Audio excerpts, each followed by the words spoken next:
وداعيا إلى الله بإذنه وسراجا منيرا.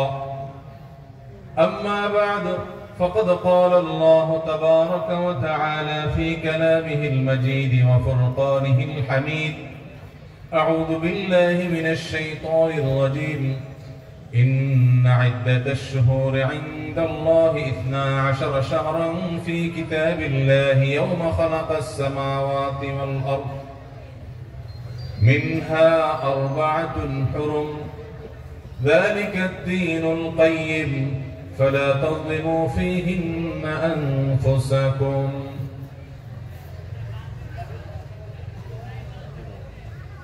যশোর জেলার উপশহরের এ ব্লক মসজিদ ও মাদ্রাসা পরিচালনা কমিটি এবং এলাকাবাসীর উদ্যোগে আয়োজিত আজকের এই ৪৭তম ওয়াজ মাহফিলের সম্মানিত সভাপতি,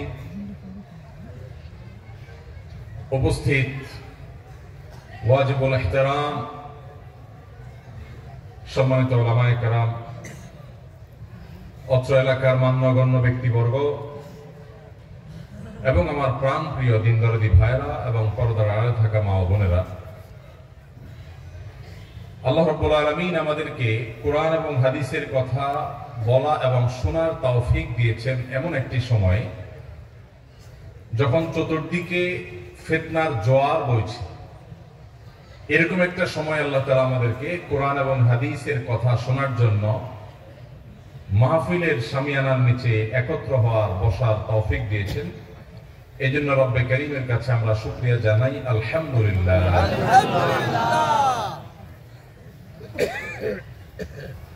সম্মানিত ভাইরা, আমি মূল বক্তব্যে প্রবেশের আগে দু একটি কথা বলতে চাই, আর সেটা হলো এই যে ভাই মোবাইলটা আপনি একটু নামান, লাইট দিয়ে রাখেন। সেটা প্রচার করা হয় রজব মাস যে সম্মানিত 4 মাসের একটা, ওইটাকে গুরুত্বের সাথে যদি প্রচার করা হতো, এইভাবে নিউজ করা হতো যে রজব মাসের চাঁদ দেখা গেছে কোরআনের নির্দেশ অনুযায়ী সম্মানিত 4 মাসের একটি এটি, তাহলে মানুষ সঠিকটা জানতে পারতো, ঠিক না বেঠিক?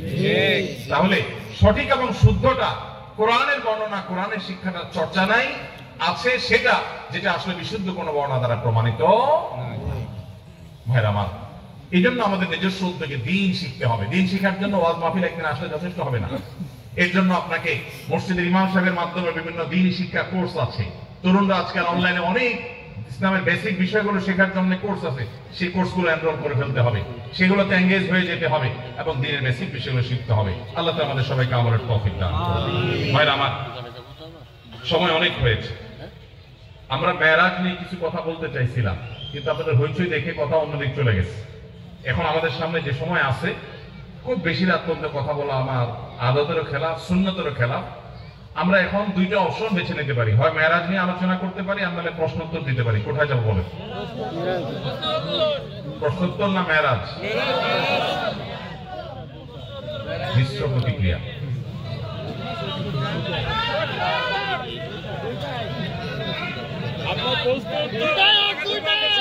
দুইটাই? তাহলে ফজর পর্যন্ত কারা কারা ওয়াজ শুনতে রাজি আছেন বলেন?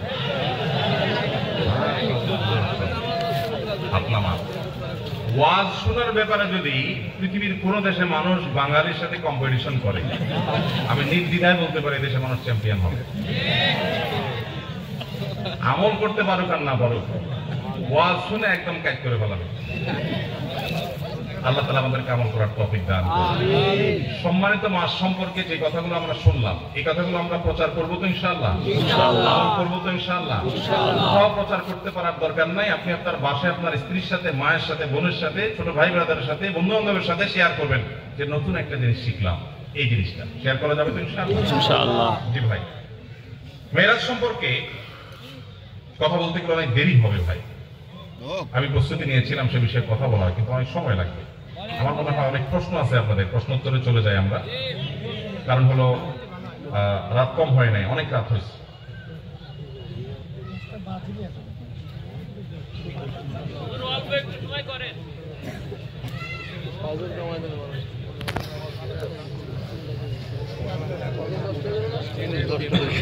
ইনশাআল্লাহ।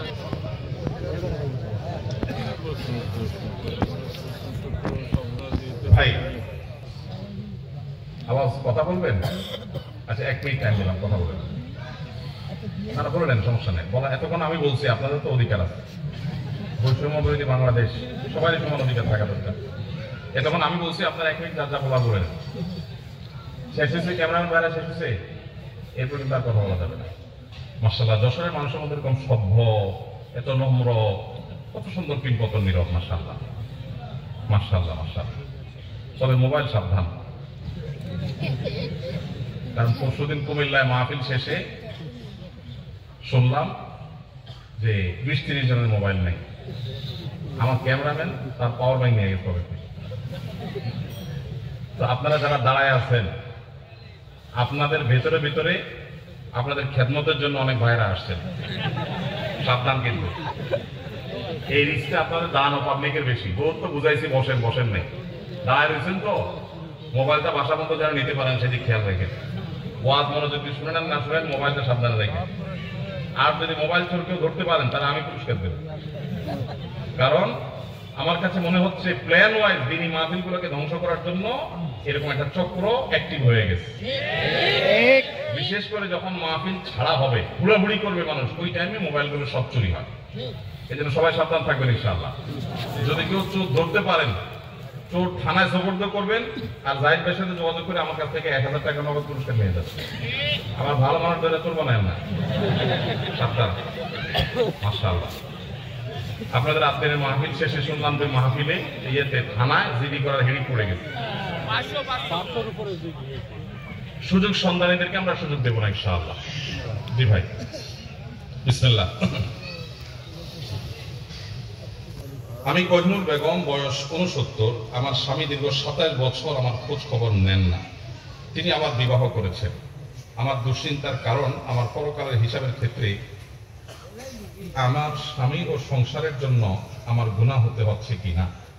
আমাকে মাসলাটা বলে দিলে আল্লাহর কাছে মাপ চেয়ে আমল করে মৃত্যুর জন্য প্রস্তুতি নিতে পারতাম। কত প্যাথেটিক প্রশ্ন, চিন্তা করেন।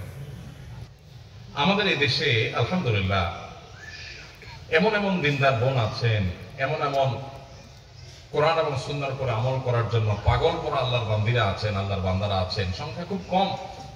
তাদের দেখে প্রেরণা হয়, উৎসাহ হয় যে আল্লাহ তাআলার ভয় তাদের অন্তরে কত বেশি। চিন্তা করেন, এই ভদ্র মহিলার বর্ণনা অনুযায়ী তার স্বামী তার খোঁজ খবর নেন না। কত বছর? 27 বছর। 27 বছর যে স্বামী ভরণ পোষণ দেয় না, খোঁজ খবর নেয় না, জুলুম করছে, আবার আরেকটা বিয়ে করেছে, সেখানে তাকে নিয়ে ব্যস্ত। এখানে তার প্রথম স্ত্রীর প্রতি সে জুলুম করছে না, করছে না? এরপরও তিনি চিন্তা করছেন যে তিনি জুলুম করছেন, তিনি আল্লাহর কাছে জবাবদিহি করবেন। আমি তো স্বামীর খেদমত করার, সেবা করার, স্বামীর হক আদায় করার সুযোগই পাচ্ছি না, কারণ তিনি কাছেই আসছেন না, যোগাযোগই করছেন না। তো আল্লাহর কাছে আমার কোনো দায় আছে কিনা? এটা কি বলে আল্লাহর ভয়? এমনকি আমরা আশ্বস্ত করতে চাই, যে স্বামী এরকম অমানুষ, যে স্বামী এরকম জালিম, যে স্বামী স্ত্রীর হক আদায় করে না, ওই স্বামীর আপনি কোনো খেদমত করছেন না, করার সুযোগ পাচ্ছেন না, এর জন্য আল্লাহর কাছে আপনার কোনো দায় নাই। কারণ আল্লাহ তাআলা বলেছেন কোরআনে, লা ইউকাল্লিফুল্লাহু নাফসান ইল্লা উসআহা। সাধ্যের বাইরে আল্লাহ তাআলা কাউকে কোনো কিছু চাপিয়ে দেন না। যেহেতু তিনি আসছেন না, খোঁজ খবর নিচ্ছেন না, হক আদায় করছেন না, আপনার সেখানে তার হক আদায় করার কোনো অপশনই নেই, সুযোগই নেই। অতএব আল্লাহর কাছে আপনার কোনো দায় নাই, কোনো জবাবদিহিতা নাই। আপনি আল্লাহর কাছে এর জন্য পাকড়াও শিকার হবেন না। তবে আপনার অন্তরে আল্লাহর যে ভয় আছে, এটা আপনার অ্যাসেট, এটা আপনার মূল্যবান সম্পদ, এটা আপনাকে ধারণ করতে হবে। প্রতিটা কাজের ক্ষেত্রে আল্লাহর সামনে দাঁড়াতে হবে, আল্লাহর সামনে দাঁড়াতে হবে, আল্লাহর সামনে জবাবদিহি করতে হবে। এই জবাবদিহিতার বোধ যদি অন্তরে জাগ্রত হয়, এই চেতনার নাম তাকওয়া। আর এই তাকওয়া সম্পর্কে আল্লাহ বলেছেন, ওয়াল আকিবাতু লিত-তাকওয়া। শেষ হাসি হাসবে মুত্তাকিরা। দুনিয়াতে মানুষ, বহু মানুষ হাসবে, ক্ষমতা দখল করে হাসবে, চেয়ার পেয়ে হাসবে, ব্যবসা বাণিজ্যে ভালো করে হাসবে, সুনাম সুখ্যাতি অর্জন করে হাসবে, দুনিয়ার সাকসেস পদচুম্বন করার পর হাসবে। এই হাসির পরে কান্না আসতেও পারে যদি সে জাহান্নামী হয়। কিন্তু ফামান যুহজিহা আনিন নারি ওয়া উদখিলাল জান্নাহ, আল্লাহ বলেছেন যে ব্যক্তিকে পরওয়ানা শোনানো হবে জাহান্নাম থেকে, যাকে সরিয়ে জান্নাতে ঘোষণা দেয়া হবে, ফাকাদ ফাজ, এ চূড়ান্ত সফল হয়ে গেল। এই ব্যক্তিকে আর কখনো ব্যর্থতার গ্লানি পোহাতে হবে না, তার কোনো শঙ্কা থাকবে না। পৃথিবীর সবচেয়ে বড় ক্ষমতাধর যে, তারও ভয় আছে কখন ক্ষমতা চলে যায়, কিন্তু জান্নাতের কোনো ভয় থাকবে না, কারণ তারপরে আর কোনো দুঃখ দুর্দশা কোনোদিন তাকে স্পর্শ করবে না।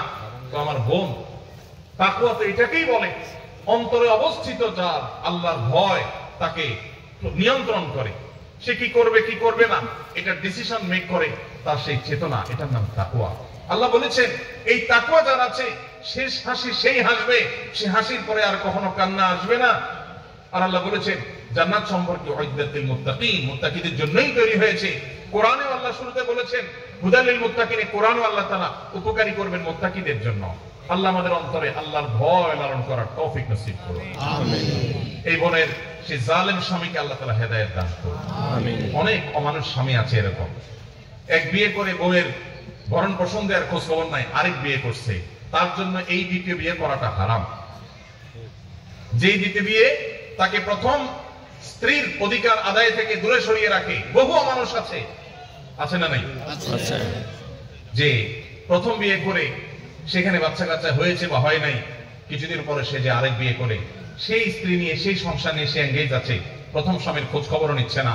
আল্লাহ সুবহানাহু ওয়া তাআলা পরিষ্কার ভাবে কোরআন নির্দেশ করেছেন ওয়াশিরুহুন্না বিল মারুফ, তোমরা তোমাদের স্ত্রীদের সাথে বসবাস করবে সুন্দরভাবে, যথাযথভাবে, উত্তম রূপে। অমানুষের মতো খোঁজ খবর নিলে না, ভরণ পোষণ দিলে না, আবার তাদেরকে তোমরা তালাকও দিলে না। যদি তালাক দাও সে অন্যত্র বিয়ে বসতে পারে, অবশ্য কোনো যৌক্তিক কারণ ছাড়া তালাক দিলে সেটা আরেকটা গুনাহের কারণ হবে।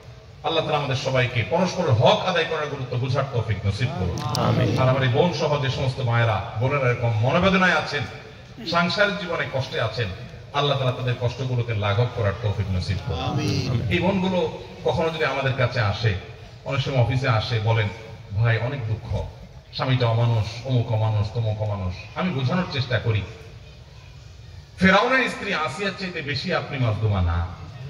আপনি যত কষ্টই করেন না কেন, ফেরাউনের স্ত্রীকে, আসিয়াকে ফেরাউন নিজে হাতে তিলে তিলে হত্যা করেছে। আপনার স্বামী আপনাকে অত কষ্ট দেয়নি, তিলে তিলে আপনাকে খুন করতে যায়নি। সে হয়তো আপনার হক আদায় করেনি, সে হয়তো আপনাকে কেয়ার করেনি। জান্নাত কিসের বিনিময়ে পাবেন? এই সমস্ত স্যাক্রিফাইসের বিনিময়ই তো।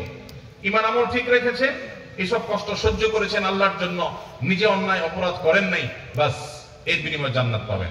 আর যদি মনে করেন স্বামী বেটা বেশি দুই নম্বরই করেছে, যাই আজকেই উকিলের সাথে কথা বলে মিথ্যা যৌতুকের মামলা দিয়ে তাদের চতুর্থ গোষ্ঠীকে হয়রানি করবো, সব হবে না গুনাহ হবে? এই কামও অনেক মহিলারা করে। আল্লাহ তাআলা আমাদেরকে অন্যের অধিকার নষ্ট করার আগে 10 বার যেন আল্লাহর ভয় অন্তরে আমরা জাগ্রত করতে পারি, সেই তৌফিক দান করুন, আমিন। এরপরের প্রশ্ন, শ্বশুর বাড়ির লোক শিয়া ধর্ম পালন করে, আমি সে বাড়িতে বউ হয়ে এসেছি, কিন্তু আমার বাবা মা জানতো না যে তারা সে ধর্মের। এখন শ্বশুর বাড়ির লোকের সাথে আমার মেলে না, সংসারে শান্তি বজায় রাখার জন্য আমার এখন কি করা উচিত? শিয়াদের অনেকগুলো গ্রুপ আছে, গোষ্ঠী আছে। শিয়াদের কিছু গ্রুপ আছে, গোষ্ঠী আছে, তারা মুসলমানই না, ইসলামের গণ্ডি থেকেই খারেজ। তাদের সাথে বিবাহ হলেও সেই বিবাহ বাতিল, সঠিক নয়। বিরাট দ্রুততার সাথে এখান থেকে সরে যেতে হবে এবং অন্যত্র বিয়ের চিন্তা করতে হবে। আর যদি সে পর্যায়ে না হয়, গোমরাহ এবং বাতিল ফেরকা হিসাবে শিয়া চূড়ান্ত, কিন্তু ইমানের গণ্ডি থেকে খারিজ হয় নাই, শুধুমাত্র আবু বকর রাদিয়াল্লাহু তাআলার খেলাফত এর উপযুক্ত নাকি আলী রাদিয়াল্লাহু তাআলার উপযুক্ত, এই বিষয় নিয়ে মতপার্থক্য আছে আহলে সুন্নাহর সাথে। কোরআনের পারা সংখ্যা নিয়ে কোনো সন্দেহ নাই, আম্মা জান আয়েশার চরিত্র সম্পর্কে কোরআন সার্টিফিকেট দিয়েছে, সেটা নিয়ে সন্দেহ নাই। কোর ইমান যাওয়ার মতো যে জায়গাগুলো, সেরকম কোনো জায়গা ঝামেলা নাই যেসব শিয়াদের। এরকম শিয়াদের সাথে বিয়ে হয়, তাহলে বিয়ে বাতিল হয়েছে বলা যাবে না, কিন্তু এখানে আপনার গনিবনা হচ্ছে না, হবে না, আপনার এবং ভবিষ্যৎ প্রজন্মের ইমান আকিদা নষ্ট হবে। অতএব আপনি আপনার অভিভাবকদেরকে এখন আর লুকাবার সুযোগ নেই, তাদের সাথে আলাপ আলোচনা করে বিবাহ বিচ্ছেদের এখানে উদ্যোগ গ্রহণ করতে হবে যদি তাদের হেদায়েতের আশা করা না যায়। আপনার প্রশ্ন থেকে বোঝা গেছে যে আপনি জুলুমে আছেন, আল্লাহ তাআলা আপনাকে উদ্ধার করবেন। এরপর প্রশ্ন হলো, ইভেন্ট ম্যানেজমেন্ট পেশা কি হালাল না হারাম? দয়া করে আমাদেরকে বুঝিয়ে বলবেন, কারণ সারা বাংলাদেশে এই ব্যবসায়ীদের সংখ্যা অনেক আছে। বিশেষ দ্রষ্টব্য এই মঞ্চে ফুলের ডেকোরেশনটাও আমার ইভেন্টে। ইভেন্ট ম্যানেজমেন্ট মৌলিকভাবে এটা কোনো খারাপ কিছু না, মৌলিকভাবে এটা হারাম কোনো পেশা না। এটা নির্ভর করবে মূলত আপনার ইভেন্টের উপর, আপনি কোন ইভেন্টে ম্যানেজমেন্ট করছেন। আপনি একটা মাহফিলের ইভেন্ট ম্যানেজমেন্ট, এটা একটা ইভেন্ট, এটা একটা আয়োজন, এটার ম্যানেজমেন্ট করেছেন, আপনি কোনো খারাপ কাজ করেন নাই। এখানে আপনি সার্ভিস দিয়ে টাকা পয়সা নেবেন, সম্পূর্ণ হালাল, কোনো অসুবিধা নেই। একটা কোম্পানির কোনো বাণিজ্যিক কোনো ফেয়ার হবে, অনুষ্ঠান হবে, সেখানে আপনি ইভেন্ট ম্যানেজমেন্ট করেছেন, হারাম কোনো কিছু নাই, তাহলে সেক্ষেত্রে আপনার কোনো দায় নেই। মুশকিল হলো ইভেন্ট ম্যানেজমেন্ট রিলেটেড ব্যবসা যারা করেন তাদের বেশিরভাগ কাজ করতে হয় বিয়ে শাদী কেন্দ্রে। আর বিয়ে শাদীকে কেন্দ্র করে আজকাল যে সমস্ত অনাচার হয়, 2 নাম্বারই হয়, গুনাহ হয়, পাপাচার হয়, সেগুলো দিনের আলো মতো পরিষ্কার। আপনি যদি জানতে পারেন যে ইভেন্টের ম্যানেজমেন্টে আপনাকে সার্ভিস দিতে হচ্ছে ওই ইভেন্টটাই হারাম ইভেন্ট, গানের আয়োজন হবে, নাচের আয়োজন হবে, হারাম কাজের আয়োজন হবে, তাহলে সেই ইভেন্ট ম্যানেজমেন্ট করা জায়েজ হবে। এখন আপনি বলবেন, ভাই এভাবে বেশি বেশি কি চলা যাবে? দেখুন, আপনার সামনে পথ দুইটা, জান্নাত এবং জাহান্নাম। আপনাকে আগে ডিসাইড করতে হবে যে আপনি কোন পথের পথিক হবেন। জান্নাতে যদি যেতে হয় দুনিয়ার বহু স্যাক্রিফাইস আপনাকে করতে হবে। আমরা মনে করি দুনিয়ার সব ঠিকঠাক রাখবো, আবার জান্নাতেও যাবো, এত সহজ না। আপনি আল্লাহর কাছে যে জান্নাত চাইবেন, ফর হোয়াট, কিসের বিনিময়? আল্লাহকে তো বলতে পারবেন, আল্লাহ ইভেন্ট ম্যানেজমেন্টের ব্যবসা করতে গিয়ে মানুষ কাজই পায় না, সেখানে 10টা কাজ পাইলে 8টাই বাদ দেওয়া লাগছে হারামের কারণে, 2টা দিয়া পেট পালতে অনেক কষ্ট হয়েছে, ঘর বাড়ি কিচ্ছু করতে পারি নাই, ফ্ল্যাট প্লট গাড়ি কিচ্ছু করতে পারি নাই হারাম থেকে বাঁচতে গিয়া। এই কথা আল্লাহকে বললে আল্লাহর কাছে আপনি জান্নাতের প্রত্যাশা করতে পারেন, কারণ আপনি স্যাক্রিফাইস করেছেন। ভাইরা আমার, ওয়াদাকাত আলাইনাল আরদু বিমা রাহুবাত, আমাদের ইমানদারদের উপরে দুনিয়াটা এখন সংকীর্ণ হয়ে যাচ্ছে। কিয়ামত যত নিকটবর্তী হবে, হালাল উপার্জনের ওয়ে এবং উইন্ডোগুলো একটা পর একটা দেখবেন ক্লোজ হচ্ছে, যেদিকে যাবেন হারামের হাতছানি। এই সময় হালাল উপর টিকে থাকা কঠিন, কিন্তু সেই কঠিন কাজটা করাটাই হলো আমাদের সার্থকতা। আল্লাহ আমাদেরকে তৌফিক দান। এরপরের প্রশ্ন হলো, ফরজ গোসল শেষে যদি শরীর থেকে বীর্য নির্গত হয় তাহলে করণীয় কি? যদি কারণ এরকম পরিস্থিতি তৈরি হয়, ফরজ গোসল করার পর আবারও বীর্য নির্গত হলো, তাহলে সেটা দেখতে হবে যে ফরজ গোসলের পর তিনি দীর্ঘ একটা বিরতি দিয়েছেন, পেশা